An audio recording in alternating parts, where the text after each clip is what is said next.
नमस्कार, debate central में एक बार फिर आप सभी का स्वागत है। मैं हूं संजय उपाध्याय। जैसा कि हम देख रहे हैं, महाकुंभ महापर्व की जब से शुरुआत हुई है तब से इसे लेकर बीच बीच में राजनीतिक बातें भी हो रही हैं, कुछ ऐसी टिप्पणियां भी आ रही हैं जिन्हें लेकर वार प्रतिवार हो रहे हैं। कहा जा रहा है, आरोप लगाए जा रहे हैं एक दूसरे के ऊपर। कोई ये कह रहा है कि आप आस्था की नहीं वोट बैंक की राजनीति कर रहे हैं, तो वहीं दूसरी ओर कहा जाता है कि आप हर बार आस्था पर ही प्रहार क्यों करते हैं जब भी ऐसी बातें होती हैं। कुल मिलाकर यह विषय जब हम देख रहे हैं, यूपी से लेकर कर्नाटक से लेकर और भी कुछ अवसर थे, मध्य प्रदेश का वो एक रैली थी मध्य प्रदेश की, जहां पर कि एआईसीसी के राष्ट्रीय अध्यक्ष ने भी कुछ बातें कही थी, हालांकि उसे फिर समेटने की कोशिश भी की थी। तो कुल मिलाकर एक प्रकार की मैं कहूँ राजनीति ही कहना चाहिए जो चल रही है। सवाल पूछे जा रहे हैं अपने अपने मनोभावों के साथ। इस पर आज हम चर्चा करेंगे कि आखिर जब साय मंत्रिमंडल, विधायक, सांसद और साथ ही साथ कांग्रेस के 7 विधायक भी जब आज पहुंचे महाकुंभ में प्रयागराज और डुबकी लगाई आस्था की, उस पर भी उनके रवाना होते ही राजनीति चरम पर पहुंच गई। तरह तरह के बयान आए। पूर्व मुख्यमंत्री भूपेश बघेल ने भी कुछ बातें कही, कुछ बातें पूछी। इन सभी बातों पर हम चर्चा करेंगे, क्योंकि इन चर्चाओं में बहुत से ऐसे विषय थे जो कि सियासत से तो जुड़े थे, लेकिन उनमें दर्शन का, फिलॉसफी का भी बहुत सा भाव था। ऐसे ऐसे शब्द थे जो कि राजनीति की माला में पिरोए जा रहे थे शब्दों के रूप में। उनका भी क्या अर्थ है, इस पर भी हम चर्चा करेंगे अपने विशेष मेहमानों के साथ। पहले देख लीजिए एक रिपोर्ट।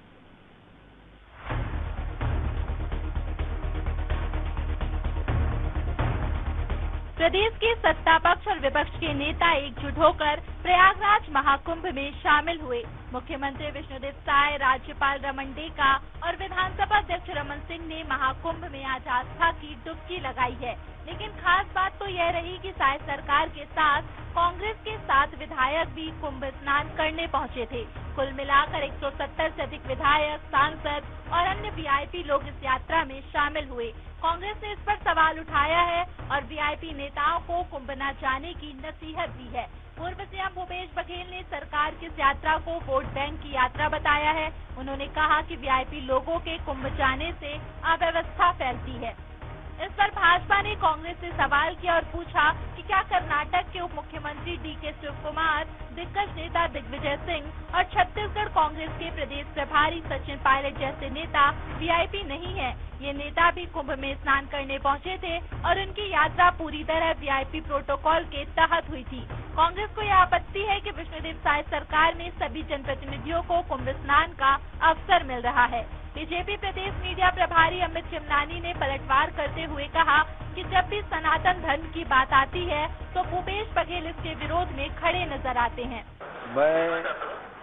मेरी आस्था पूरी है।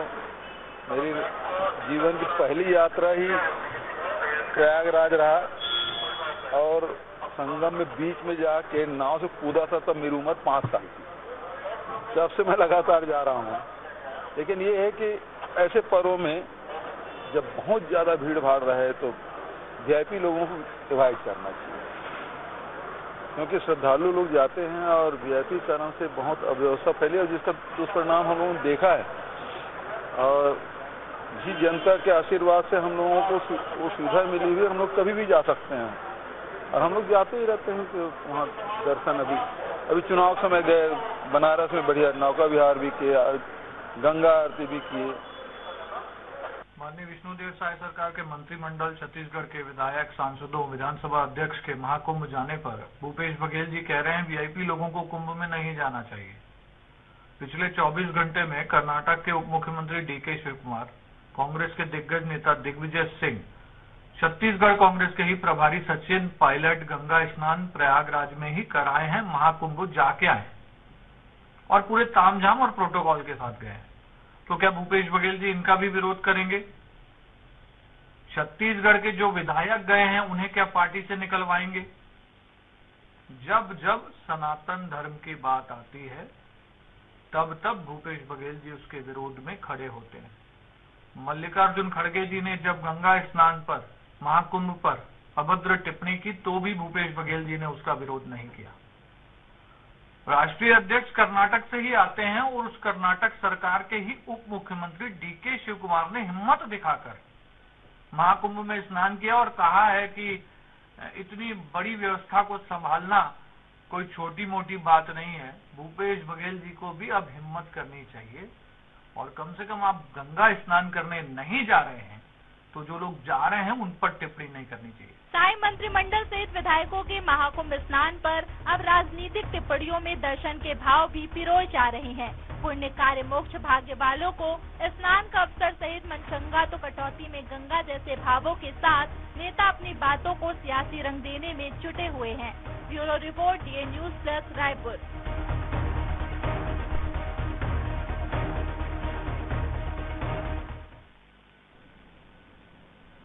तो राजनीति की माला में दर्शन के भाव, श्रद्धा के पुट, सब कुछ देखने को मिल रहा है। जो भी टिप्पणियां आ रही हैं, जो बातें हो रही हैं, चलिए इस पर चर्चा की शुरुआत कर लेते हैं। सबसे पहले परिचय करवा दूं अपने विशेष मेहमानों का जो मेरे साथ जुड़े हुए हैं इस कार्यक्रम में। गोपाल समंतो हैं, प्रवक्ता हैं भारतीय जनता पार्टी के। गोपाल जी, आपका स्वागत है। शिल्पा देवांगन जी हैं, प्रवक्ता हैं कांग्रेस की। शिल्पा जी, स्वागत है आपका। साथ ही साथ बाबूलाल शर्मा जी हैं, वरिष्ठ पत्रकार हैं, वो भी हमारे साथ जुड़े हुए हैं। आपका भी बहुत बहुत स्वागत है। समझाइएगा बाबूलाल जी। आपसे शुरुआत कर लेता हूं मैं।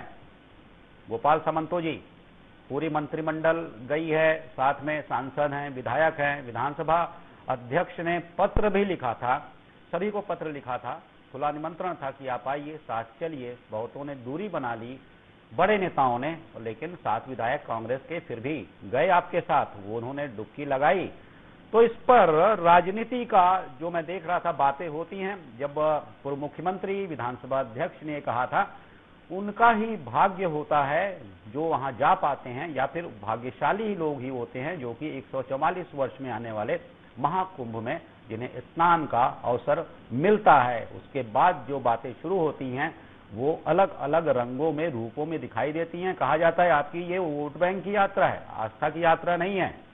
एक और बात कही थी पूर्व मुख्यमंत्री भूपेश बघेल ने, मैंने कहा ना कि इस पूरे राजनीतिक टिप्पणियों में दर्शन और अध्यात्म के बहुत से संपुट भाव आपको दिखेंगे। ये कहा कि अगर ऐसी यात्रा करनी भी है तो अपने पैसे से कीजिए, निजी पैसे से कीजिए। दान देना है तो निजी जो कमाया हुआ धन है उससे दीजिए।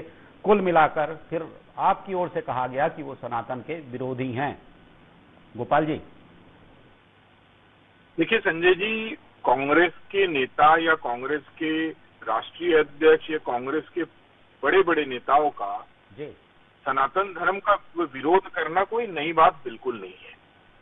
ये हमेशा से विरोध होता रहा है और इसी का सबसे बड़ा एग्जाम्पल आप देखिए कि 2004 में ये जाके सुप्रीम कोर्ट में हलफनामा देके कहते हैं राम सेतु एडम्स ब्रिज है और राम जी के अस्तित्व पर ही प्रश्न चिन्ह उठा है। तो और क्या करते हैं? आज उनके राष्ट्रीय अध्यक्ष मल्लिकार्जुन खड़गे जी ने जो और लोकसभा के अंदर बोला, क्या वो बातें कोई अच्छी सोच या अच्छी सब दर्शाता है या अच्छे समाज के अंदर एक राजनीति को दर्शाता है क्या? आप खुद बताइए। लेकिन दूसरी ओर आप देखिए, ये वोट बैंक की राजनीति बार बार बोलते हैं, लेकिन इनकी वोट बैंक की राजनीति देखिए, जवाहरलाल नेहरू से लेकर मनमोहन सिंह तक हर प्रधानमंत्री ने अपने निवास पर इफ्तार पार्टी रखी और एक बार नहीं, 3-3, 4-4 बार रोजे में इन्होंने इफ्तार पार्टी का आयोजन किया। उनके राष्ट्रपति, उनके दलों से जो राष्ट्रपति हुए, राजभवन में और राष्ट्रपति भवन में इफ्तार किया। क्या मैं आपके माध्यम से पूछना चाहता हूं कांग्रेस के नेताओं से, कभी आपने या कांग्रेस के किसी नेता ने ये देखा कन्या पूजन का आयोजन किया गया नवरात्रि के दौरान? उनको नवरात्रि कभी दिखी ही नहीं, उनको हर साल दिखता है। तो ये कांग्रेस की सोच है। वोट बैंक की बात करते हैं तो पिछले 70-75 सालों से वो बैंक के ही कर रहे हैं और जब उनकी वोट बैंक की राजनीति चल नहीं रही है तो आज कांग्रेस हाशिए पे है। दिल्ली जैसे राजधानी में 0 पर है, लगातार 6 से 7 बार 0 पर है, तो निश्चित रूप से उनकी वोट बैंक की राजनीति भी समाप्त हो चुकी है। और अगर अगर मुस्लिम समाज के वोट बैंक की राजनीति वो करते थे और करते रहे हैं और करते रहे हैं, तो उसमें भी मुस्लिम समाज का उन्होंने कोई भलाई समाज के लिए स्वास्थ्य या ऐसे कोई डेवलपमेंटल कार्य नहीं किए, केवल वोट बैंक की राजनीति की, केवल दिखावे की राजनीति की, और हमेशा से वो करते आए हैं। और सनातन का विरोध करना भूपेश बघेल के ब्लड में है। कहते हैं जिसके ब्लड में विरोध लिखा हुआ है, उनके पिताश्री, बोलना नहीं चाहिए लेकिन आज ये बात निकल ही रही है मुंह से कि उनके पिताश्री ने भी श्री राम के अस्तित्व पे बार बार प्रश्न चिन्ह लगाया और बार बार श्री राम को न जाने क्या क्या बात कहते आए हो। तो उनके ही सुपुत्र भूपेश बघेल जी हैं, तो वैसे ही वाणी निकलेंगी उनके श्रीमुख से भी। ये कोई अप्रत्याशित नहीं है, बिल्कुल भूपेश बघेल से ऐसी ही उम्मीद की जा सकती है। ठीक है, एक बात बताइए, आज जैसे देखिए अभी आदित्य ठाकरे, मैं आज पढ़ रहा था कहीं पर, आदित्य ठाकरे मिलने गए हैं राहुल गांधी और उनसे मिले हैं, अरविंद केजरीवाल से मिले हैं। बातें ये भी चल रही हैं कि महाराष्ट्र में चुनाव और जो दिल्ली का चुनाव होता है वो यहाँ पर इसलिए हार होती है, चुनाव आयोग को यहाँ पर बीच में लाया गया है कि चुनाव आयोग, ठीक है इस पर कभी चर्चा करेंगे, ये भी एक विषय है कि एक प्रकार की ऐसी बातें। शिल्पा जी एक बात बताइए, ठीक है ये बोलचाल की भाषा में भी कभी ये कहा जाता है कि अरे किस्मत नहीं थी, नहीं जा पाए, कई बार लोग कहते हैं, आप शायद कह दें कि अरे क्या करें किस्मत नहीं है। खाली स्नान की बात नहीं कर रहा हूँ, कई बार ट्रेन भी छूट जाती है तो कहते हैं अरे क्या करें किस्मत नहीं थी, ट्रेन छूट गई, बस छूट गई, कभी कुछ हो गया तो किस्मत आता है। तो ठीक है, वही बात तो कही डॉक्टर रमन सिंह ने, यही कहा कि जो किस्मत वाले होते हैं और उन्हें ही अवसर मिलता है। मतलब दोनों बातें एक जैसी हैं। भूपेश बघेल पूर्व मुख्यमंत्री ये कहते हैं कि जिनकी किस्मत होती है उन्हें गंगा मैया बुलाती हैं, बात तो दोनों एक ही है। फिर इस पे क्या टिप्पणी, मतलब क्या राजनीति, क्योंकि आपके भी खुद 7 विधायक साथ गए हैं, तो क्या कुछ कार्रवाई वाई होने वाली है क्या? अमित चिमनानी जी कह रहे थे, मैं सुन रहा था, जो प्रदेश मीडिया प्रभारी हैं अमित चिमनानी जी, उनसे मेरी बात भी होती है, वो कह रहे थे, आपने बाइट सुनी होगी, कि क्या इन पे कार्रवाई होगी क्या, और इन पे कार्रवाई होगी तो फिर क्या वो जो डीके शिव कुमार जी गए थे या दिग्विजय सिंह गए थे, सचिन पायलट जो आप प्रदेश प्रभारी हैं छत्तीसगढ़ की, वो भी गए थे, क्या इसमें बुराई है, इसमें क्या राजनीति? गए भाई, अच्छी बात है। देखिए कार्रवाई की तो बात नहीं जी, सबसे महत्वपूर्ण बात ये है कि जो धार्मिक आस्था है जी, कुंभ में स्नान, चाहे किसी मंदिर के दर्शन हो, चाहे किसी तीर्थ यात्रा में जाना हो, हर व्यक्ति का, हर एक वर्ग के व्यक्ति का, हर एक उम्र के व्यक्ति का व्यक्तिगत मान्यता है, व्यक्तिगत आस्था का विषय है। मुख्य बात यही है, जब जिसे समय मिलता है उसके समय के अनुरूप जो चीजें हो सकती हैं और जब सब साधन संसाधन साथ देते हैं तभी वो चीजें उपलब्ध हो पाती हैं और तभी वो उसका कुंभ स्नान हो, चाहे धर्म का विषय हो, वो सक्सेसफुल सफल हो पाता है। तो राजनीति का कोई विषय नहीं था मेरे हिसाब से कि हर बात भारतीय जनता पार्टी धर्म की राजनीति पर टिका देती है। जब इनको ये सत्ता में रहते हैं और सत्ता से बाहर रहते हैं, दोनों पोजीशन में आप देखेंगे धर्म की राजनीति का जब इनको मौका मिलता है वो भरपूर धर्म की राजनीति करने की कोशिश करते हैं। कभी धर्म की, कभी गाय माता की, कभी प्रभु श्री राम की। इनके बिना इनकी राजनीति हो ही नहीं सकती। मतलब इनके ऊपर इतना गिर गया है कि ये आरोप प्रत्यारोप धर्म के नाम पर करने के लिए उतारू हो जाते हैं। कांग्रेस पर उंगली दिखाने से पहले मैं कहना चाहूंगी कि अपने गिरेबान में झांक लीजिए, क्योंकि सबके घर अभी शीशे के बने हुए हैं। दूसरों के घर में पत्थर फेंकने से पहले सोच लीजिए। इनको सत्ता दी है, इनको शासन का मौका दिया है जनता ने, चाहे प्रदेश की जनता हो चाहे देश की जनता। अब कुंभ में जब 15 से 20 करोड़ लोग डेली स्नान कर रहे हैं, उनकी व्यवस्थाएं दुरुस्त करने का दायित्व किसका है? सरकारों का है, भारतीय जनता पार्टी की सरकार है। निश्चित रूप से उनकी सबसे बड़ी जिम्मेदारी है, परंतु वो अपनी जिम्मेदारी के बारे में बिल्कुल बात नहीं करेंगे। क्यों बिल्कुल टिप्पणी नहीं करेंगे? वो ये कहेंगे कि कांग्रेस पर किस तरीके से आरोप प्रत्यारोप किया जाए। निश्चित रूप से क्या शिल्पा जी एक बात बताइए, शिल्पा जी ये जो व्यवस्थापक डुबकी नहीं लगाएगा क्या? व्यवस्थापक डुबकी नहीं लगा सकता है, जिसको व्यवस्था का काम दिया गया है, तो वो ही कहें गंगा मैया ने बुलाया है, जैसा कह रहे थे आपके नेता, गंगा मैया ने बुलाया है, बुलाएंगे तो जाएंगे, तो ये मान के चलिए ना, इन्हें बुला लिया गंगा मैया ने, फिर इस पे क्या बात? निश्चित रूप से वो का विषय है।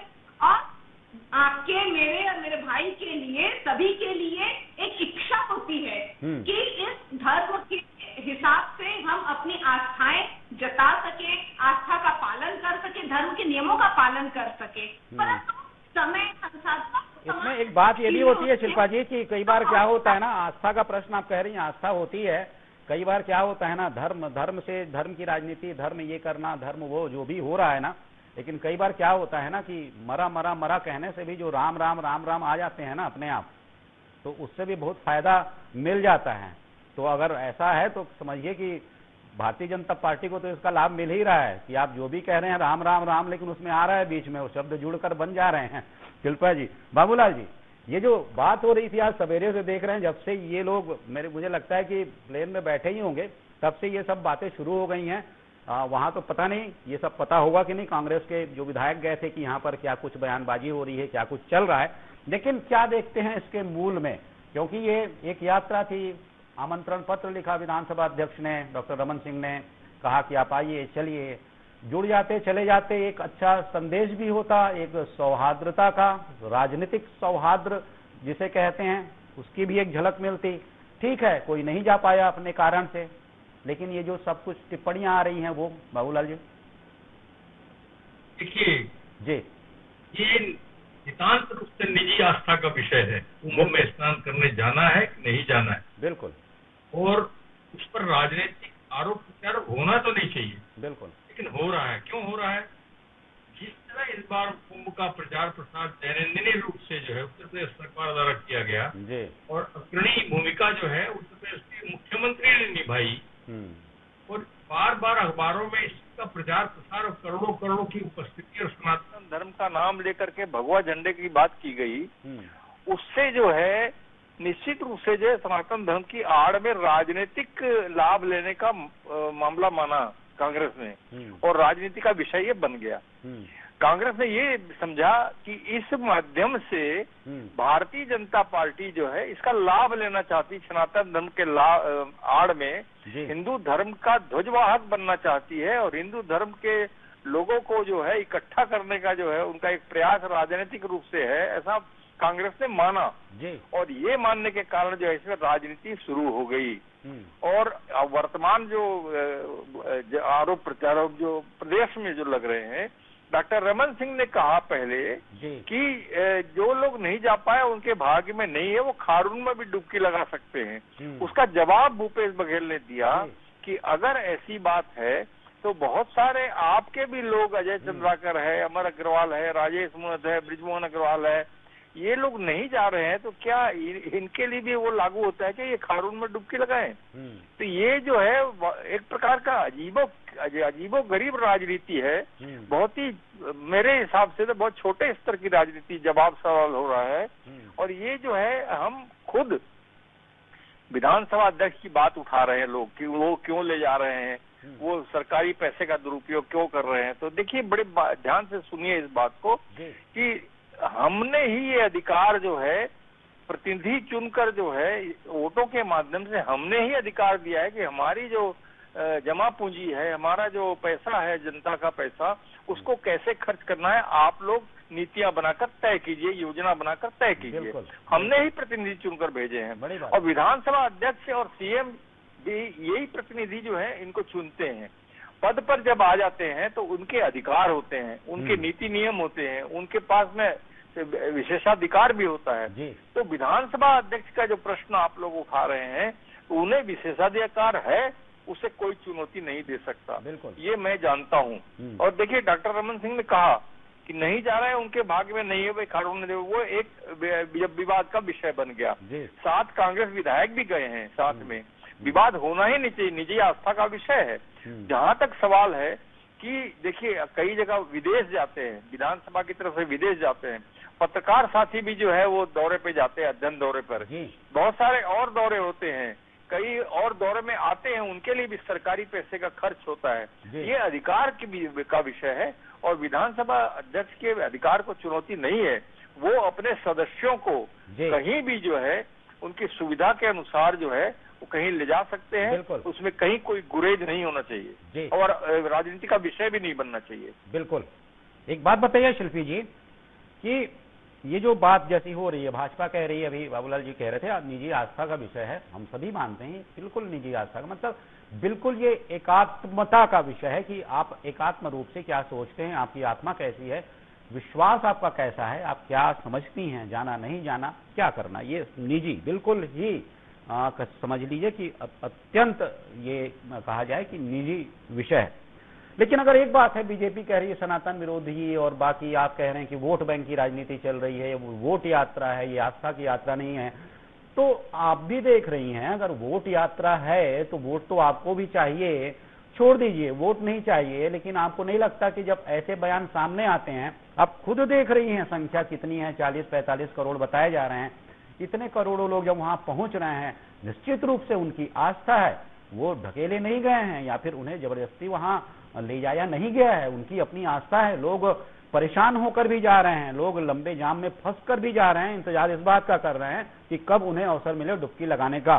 तो वो करोड़ों लोग की ऐसी निश्चल आस्था जब वहां पर है, एकत्रित है, तो क्यों ना आप भी, क्योंकि राजनीतिक दल ही हैं आप भी जीतने के लिए चुनाव लड़ते हैं, तो ठीक है ना, आप भी वहां पर शामिल हो जाइए ना, कहिए कि चलिए बहुत बढ़िया है, कुछ अव्यवस्था हो रही है, सरकार नहीं कर पा रही, हम करते हैं, हम बहुत बड़ी पार्टी हैं, हमारे बड़ी संख्या में कार्यकर्ता हैं, अपने वॉलंटियर्स उतार देते हैं। मतलब कहने का मतलब ये है, और भी आप कुछ भी कर सकते हैं, कहने का मतलब ये है इसमें अगर आप शामिल हो जाते तो ये भी दिखता कि नहीं ये मतलब ये चलिए मैं दूसरा विषय ले रहा हूं, अगर आप शामिल होकर इसके पक्ष में आप आ जाते तो राजनीतिक रूप से मैं कहूं कि भारतीय जनता पार्टी से मुद्दा छिन जाता कि आप विरोध करते हैं, सनातन के विरोधी हैं, इस बातों का एक तरीके से आप जवाब दे देते, ये विषय इनसे छीन जाता। क्यों नहीं छीनती है विषय इनसे, शिल्पा जी? देखिए संजय जी, जब मौका मिला है तो कांग्रेस के विधायक भी, आपके माध्यम से ही पता चला कि कांग्रेस के विधायक भी उसमें शामिल होकर यात्रा करने जाते हैं, कुंभ स्नान करने, तो इसमें विरोध की बात ही नहीं है। कांग्रेस विरोध, भारतीय जनता पार्टी का विरोध या राजनीति, इसमें बात ही नहीं है। जिसको सुविधा, चाहे वो कांग्रेस के नेता हो, चाहे वो भारतीय जनता पार्टी के नेता हो, और भारतीय जनता पार्टी के भी कई नेता जिनको सुविधा नहीं थी, उनका हो सकता है उनके पास समय नहीं था या उनको कुछ और महत्वपूर्ण काम है, आगे कभी जाएंगे, वो भी नहीं गए, तो क्या वो भी इस दायरे में ना पड़ जाएंगे कि कांग्रेस पर जिस प्रकार से आरोप लग रहे हैं, तो जो आज नेता भारतीय जनता पार्टी के नहीं गए हैं उन पर भी आरोप लगेंगे क्या? धर्म की राजनीति क्या उन पर भी होगी क्या? क्या वो भी सनातन विरोधी कहलाएंगे जो भारतीय जनता पार्टी के नेता नहीं गए? व्यक्तिगत विषय है, उसमें भारतीय जनता पार्टी पहले से करती है और बयानबाजी का दौर शुरू करती है, तो इसलिए भारतीय जनता पार्टी के पास कोई मुद्दा नहीं है, वो कभी नहीं बताएंगे। आप सवाल पूछिए ना, वो चले गए 1975 में, आप पूछ लीजिए, आपने अभी भी सवाल पूछा, वो चले गए पुराने इतिहास में। आज के समझते हैं तो जब उनके पास जवाब नहीं होते हैं, वो सनातन धर्म के मुद्दों पर या धर्म की राजनीति पर अपनी जो सुई है वो अटका देते हैं, उनसे वो बाहर ही नहीं आते।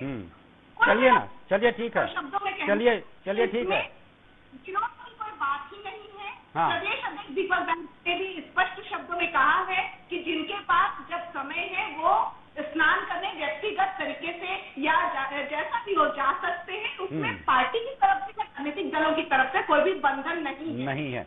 चलिए सामंतो जी, शिल्पा जी कह रही हैं कि आज के मुद्दे पे आप बात नहीं कर रहे हैं, आज के मुद्दे पे कर लीजिए सर बात, सामंतो जी।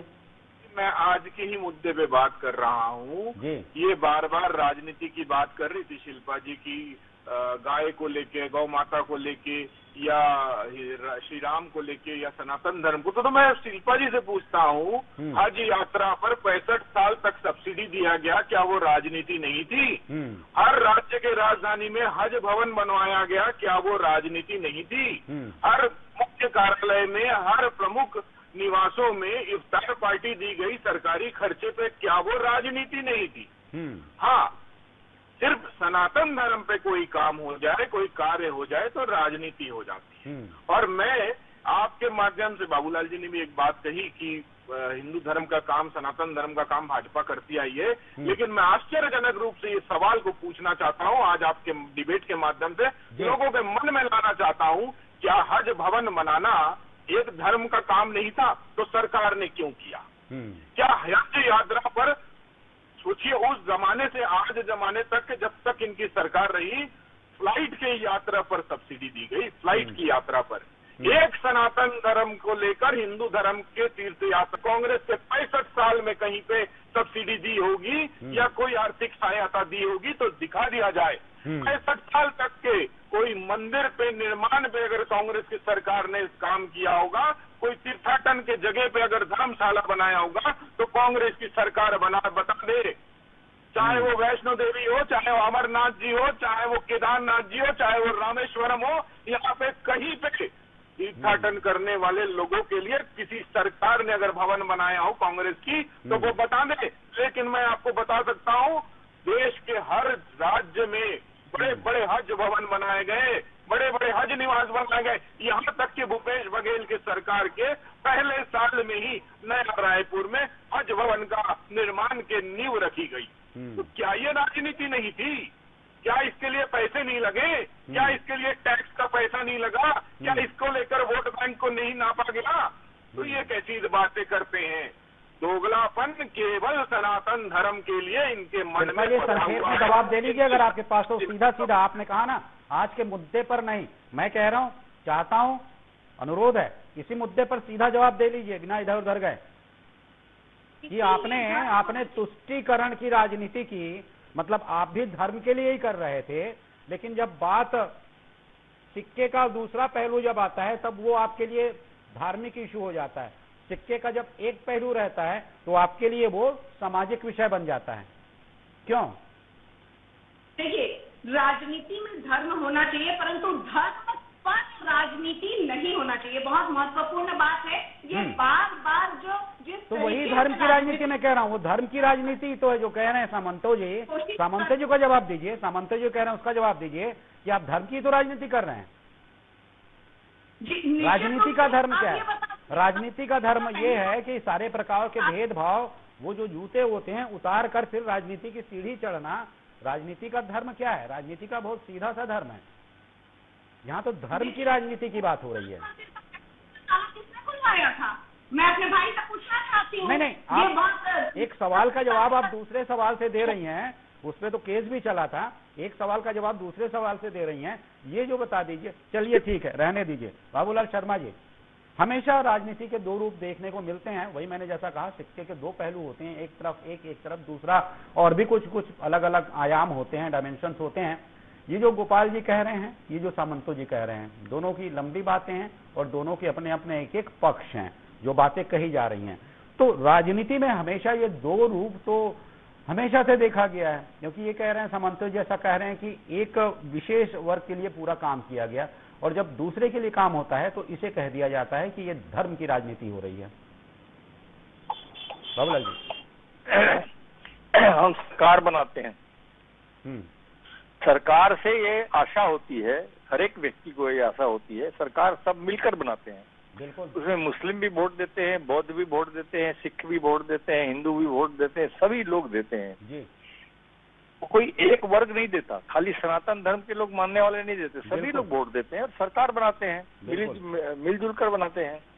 और सरकार की नजर में सभी धर्म के अनुयायियों का माने जो है समान दृष्टिकोण से देखने का भाव चाहिए। ये एक सामान्य बात है कि सरकार हिंदू का काम करूंगी, मुसलमान का काम करूंगी, या मैं बौद्ध धर्म का काम करूंगी या सिखों का काम करूंगी, ऐसा नहीं होना चाहिए जी। सब समान दृष्टिकोण से, ठीक है। आदर्श स्थिति आप जो कह रहे हैं, आदर्श जो कि जिसकी कल्पना की जाती है, आशा की जाती है, यही है। ये राजनीति का विषय ही नहीं है, ये आदर्श स्थिति है। और मैं आपको बताऊं कि मैं नहीं मानता कि कोई भी सनातनी व्यक्ति जो है वो माने सनातन का विरोध करेगा।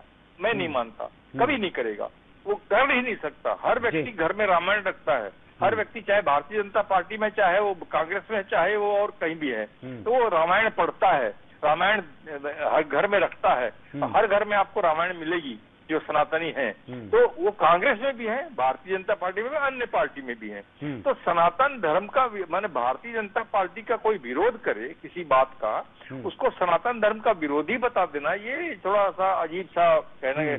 देखिए, विचार विरोध में अगर कोई सनातनी नहीं होगा तो वो अपना विचार विरोध में प्रकट कर सकता है, अगर सनातनी धर्म का नहीं होगा तो। क्योंकि संविधान में हमको अपनी बात कहने की स्वतंत्रता है। हम सनातन के अगर विरोधी है तो हम विरोध भी कर सकते हैं, कोई दिक्कत नहीं है, लेकिन कोई सनातनी सनातन का विरोध नहीं करेगा। एक चीज इसकी बात।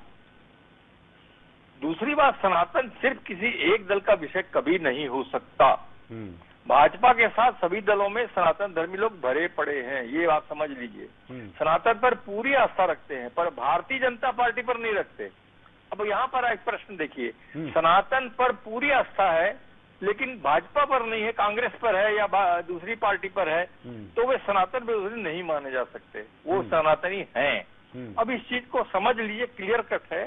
सबकी अपनी अपनी राजनीति है, किसी पर भी कोई भी दल जो है फोकस कर सकता है। भारतीय जनता पार्टी ने सनातन धर्म को फोकस किया हुआ है, लेकिन सनातन धर्म सिर्फ उनके साथ नहीं है, सबके साथ जुड़ा हुआ है। कांग्रेस में भी सनातनी भरे पड़े हैं, दूसरे दलों में भी सनातनी भरे पड़े हैं। तो इस तरह का विवाद जो है कभी नहीं होना चाहिए कि सनातन का विरोध कोई कर रहा है। कभी कुंभ के बारे में बोलने का सबको अधिकार है। 144 साल के बाद हुआ है, उसके बाद जिस तरह का प्रचार प्रसार उत्तर प्रदेश के मुख्यमंत्री स्वयं आगे आकर कर रहे हैं, और भगवा झंडों का जो है नहीं बाबूलाल जी, विषय ये था नहीं, ये सारी आदर्श स्थिति है जिसकी हम, आपने जितनी बातें कही वो अनमोल वचन है, वो आदर्श स्थिति है राजनीति की जो अपेक्षा की जाती है। नीति निर्देशक तत्व जितने भी संविधान में है वो अपेक्षा की गई है कि राज्य उसे लागू करेंगे, चाहे शराबबंदी से लेकर गोवध निषेध हो, समान नागरिक संहिता हो, आर्टिकल 44 हो, जितने भी है वो एक आदर्श स्थिति होती है। लेकिन मैं ये जो कह रहा था कि जो राजनीति हो रही है, जो हम होती देख रहे हैं, यही की जाती चाहिए, यही हम सभी को करनी चाहिए कि भाई राजनीति में जब काम हो तब धर्म का वहां पर कहीं नाम ही ना हो, वहां पर तो सिर्फ जन कल्याण की बात हो, और वहां पर एक व्यक्ति सिर्फ एक नागरिक हो इस देश का, और भी उसकी दूसरी कोई पहचान उस रूप में ना हो कि उसे अगर लाभ दिया जाना है कि नहीं दिया जाना है। हर व्यक्ति बराबर है, एक वोट है वो। ये सच है कि हर पार्टी किसी एक तरफ फोकस करती है। भारतीय जनता पार्टी के प्रवक्ता भाई ने बहुत सही कहा, गोपाल जी ने, कि जो मैंने मुसलमान लोगों के बारे में जो काम किया है कांग्रेस सरकार ने, वो कुछ फोकस करके किया है। उसी तरह हिंदुओं पर फोकस करके भारतीय जनता पार्टी कर रही है, ये तो संभव है। लेकिन अन्य दलों को छोड़ दिया जाए, अन्य धर्मियों को छोड़ दिया जाए और सिर्फ सनातन धर्म पर बात करके वो भी विभाजन किया जाए कि कांग्रेस में जो है वो सनातन धर्मी नहीं है और भारतीय जनता पार्टी में जो है वो सनातन धर्मी है, ये विवाद नहीं होना चाहिए, ऐसा मेरा कहना है। ये आदर्श स्थिति है और आदर्श स्थिति ही लागू होना चाहिए। इस तरह की राजनीति जो है बेमानी होना चाहिए। वोट के लिए ऐसी राजनीति करोगे तो आगे जो है बहुत पछताना पड़ेगा। जी बिल्कुल बिल्कुल, आपने जो कहा राजनीति का वो आदर्श एक चेहरा है, और यही सब हम तो सभी उम्मीद यही करते हैं, चाहते यही हैं जब सरकारें बनती हैं।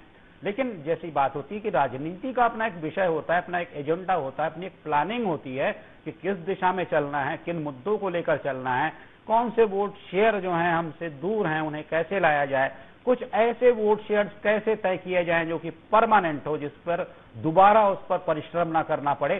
तो ये सारी राजनीति का विषय होता है और इस पर राजनीतिक दल काम करते हैं। कुछ दीर्घकालिक योजनाएं होती हैं जिस पर की पार्टी काम करती है, और कुछ लघुकालिक ऐसी योजनाएं होती हैं जिस पर काम कर त्वरित उसका फल पाया जा सके। ऐसे भी कुछ विषय होते हैं जो अलग अलग तात्कालिक मुद्दों से निकलकर आते हैं और राजनीति में उसके रंग दिखाई देते हैं। तो चलिए, आप सभी इस चर्चा में शामिल हुए। गोपाल समंतो जी बहुत बहुत धन्यवाद, शिल्पा जी बहुत बहुत धन्यवाद, साथ ही साथ बाबूलाल शर्मा जी आप भी हमारे साथ जुड़े, आपका भी बहुत बहुत धन्यवाद। तो जैसी बात हो रही है धर्म पर राजनीति, ठीक है, लेकिन धर्म पर राजनीति नहीं होनी चाहिए, बल्कि राजनीति का अपना धर्म होना चाहिए। जो चर्चा से निकल कर आ रहा है, ये बातें हमने कई बार सुनी हैं, कई विषयों पर सुनी हैं, कई अर्थों में हमने सुनी है, लेकिन मूल बात यही है कि सबकी अपनी श्रद्धा है, आस्था है, जिस पर भी आस्था हो, सबका अपना विश्वास है, जिस पर भी विश्वास हो, और विश्वास है, जो श्रद्धा है, जो आस्था है, जो उसका अत्यंत व्यक्तिगत विषय है। लेकिन जब ये सारे विषय, ये मैं कह रहा हूं व्यक्तिगत विषय हो, सामाजिक विषय हो, जब ये विषय राजनीति से टच होते हैं, जब इन्हें राजनीति छूती है, तब सियासी रंग तो निकलते ही हैं, और जब सियासी रंग निकलते हैं तो सियासी टिप्पणियां आती हैं। जब टिप्पणियां आती हैं तो एक नैरेटिव सेट किया जाता है, जिसको पार्टियां आगे लेकर चलती हैं अपने अपने रूप में, अपने अपने हित में। तो आज की चर्चा में सिर्फ इतना है। किसी महत्वपूर्ण विषय पर फिर मिलेंगे, फिर बात करेंगे। तब तक दीजिए आज्ञा। नमस्कार।